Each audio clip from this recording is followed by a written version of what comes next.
Pe scurt, acolo vreau să vă spun că vom face un tutorial, dar că muzica de la Fortnite n-a vrut să ne lase în pace sau n-am știut eu că e foarte mare. Am lăsat-o așa. Sper să vă placă. Și cam atât. Hai să începem.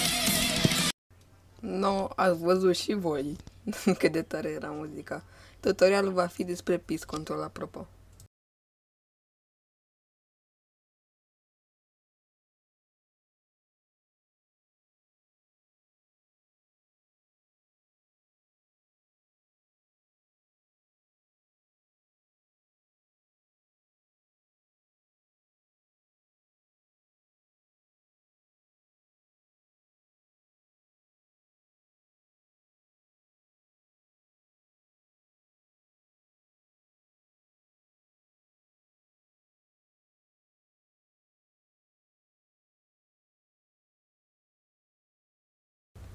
Boșilor, aici am avut cea mai mare problemă din viața mea, adică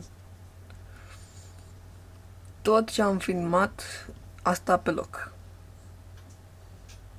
Gen, biggest FSP drop. Așa că pot să vă spun atât acum. Ce este Peace Control-ul?